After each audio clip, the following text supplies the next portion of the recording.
vais t'expliquer comment on est passé de ça. Bon bah là, comme tu peux le constater, le mur était plus que fragile. Bon, de toute façon, je l'avais vu en amont et il va falloir consolider tout ça. Et puis la porte, comme prévu, je vais la mettre un petit peu en avance. Et comme tu peux voir, devant c'est que du plâtre, donc ça tient que dalle. À ceci.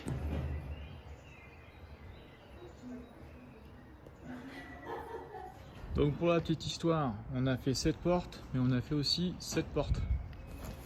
Donc là tu vois, on procède à une dépose totale, c'est-à-dire qu'on a enlevé l'ancien bâti, tu vois, complètement. Et là, en primaire, ce que tu vois en bleu, c'est du Sika latex. C'est un primaire d'accroche, prêt à l'emploi, qui te permet d'améliorer le support. On en met aussi en adjuvant avec du Sika Monotop 311, c'est un mortier fibré. Et après, tu vois, on va reboucher comme ceci. Bon, après, je repasse un coup de télèche pour que ce soit plus propre. Là, c'est en train de tirer. Mais c'est pour te faire voir le concept. Bon, voilà, une fois que tu enlèves un peu le scotch. Et voilà.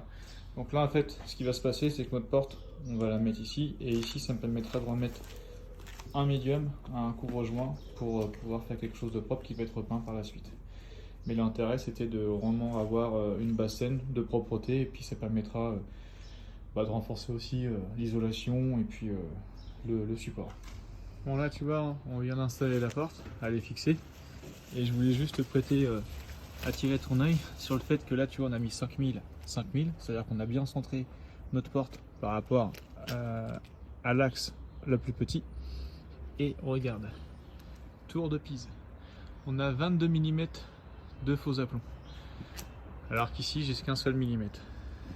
C'est-à-dire qu'ici j'ai 1 mm comme ça, mais de là où je pars avec le même écartement, j'arrive avec 22 mm en partie haute.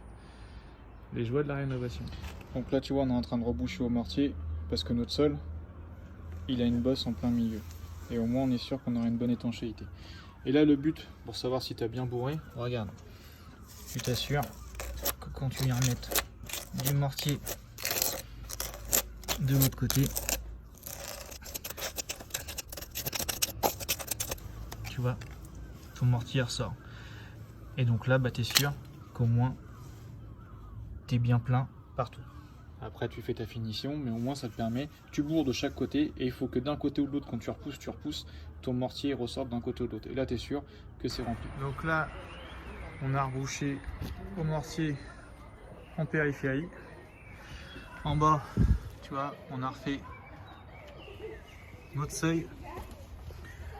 Là, on voit déjà que le mortier commence à bien tirer. Voilà.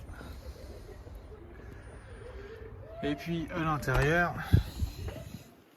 tu vois, ça a permis de consolider. Parce que tout à l'heure, en fait, ici, c'est du placo, mais il n'y avait pas de rail et ça bougeait. Parce que quand on enlevait le bâti, ça bougeait.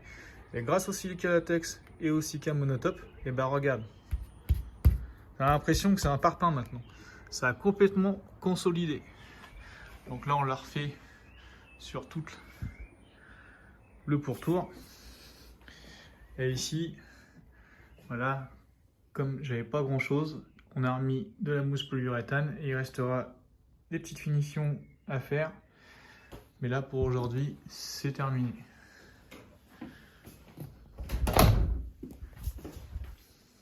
Voilà. Donc là, après, il va me rester du MDF à mettre autour pour faire la finition, l'habillage. Mais là, au moins, la porte, elle est étanche. Cette fois, c'est terminé. J'ai mis un petit coup de peinture sur le mortier, pour une question d'esthétique. Et là, on vient de finir le MDF. Donc, tu vois, on va fermer. Hop. Voilà. Donc là, tu vois, regarde, on voit pas très bien, mais on a remis des médiums sur tout le pourtour. Hop. Et on a même mis un petit coup de barbouille. Voilà. Donc, première porte terminée. Voilà. Fais voir, porte ouverte. Peut-être s'en rendre un peu mieux compte. Voilà. Ça, avec le médium.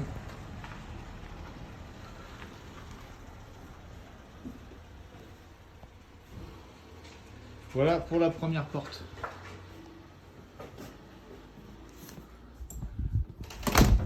Et comme tu peux le constater au niveau thermique et acoustique, et ben t'entends plus les voitures. Allez, c'est reparti pour la barbotine. Sika latex, les gars dans le bâtiment ils appellent ça du lait de bouc. Un seau, moi je le fais au pinceau. Et tu vois, tout ce qui est en bleu, et bien partout tu en mets. Plâtre, plaque de plâtre, briques, tu peux en mettre partout. Ça permet d'avoir un bon support d'accroche. Et moi je le laisse en adjuvant parce qu'après je vais remettre mon mortier et après une finition au MAP. Ça permet d'améliorer la consistance et ça rend surtout ton mortier hydrofuge. Bon voilà, la serre bouchée, on va pouvoir présenter le bâti. Et puis de toute façon après il y aura de la finition à refaire, mais au moins une fois sec, ça sera solide. Installation du bâti. Après comme je disais, il y aura encore de la finition à faire, mais au moins c'est reparti sur une base saine. Comme tu peux le constater, hein, on est bien de niveau. Et puis, eh bien idem. Encore une fois, un jeu de dingue ici.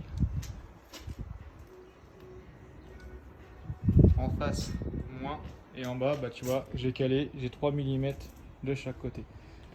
En bas, on a un faux aplomb de 7. Bon, comme je te disais, faux aplomb de dingue. On est d'accord, hein, je suis bien droit. Et là, je vais te montrer, tu vas reconnaître. Tu reconnais ça? Encore une fois, hein, j'ai mis toujours le même code, donc ça sert à rien de venir. Et regarde. Hop. Le Dumrock.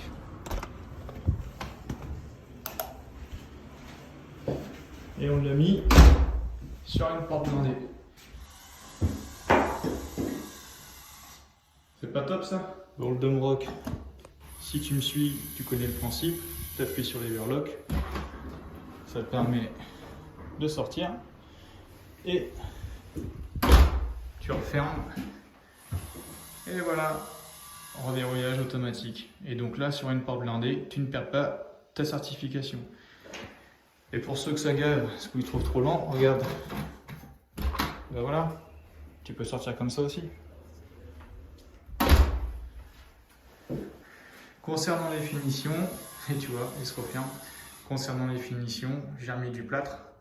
Hein. Bon, ici, j'en ai pas remis parce que je vais pas refaire toute la maison. Voilà, donc du plâtre fin, et j'ai remis un coup de peinture. J'ai remis des baguettes d'habillage pour avoir quand même un résultat plutôt satisfaisant. Alors, je précise, je suis ni maçon ni peintre, donc il y a peut-être des imperfections, il faudra m'excuser.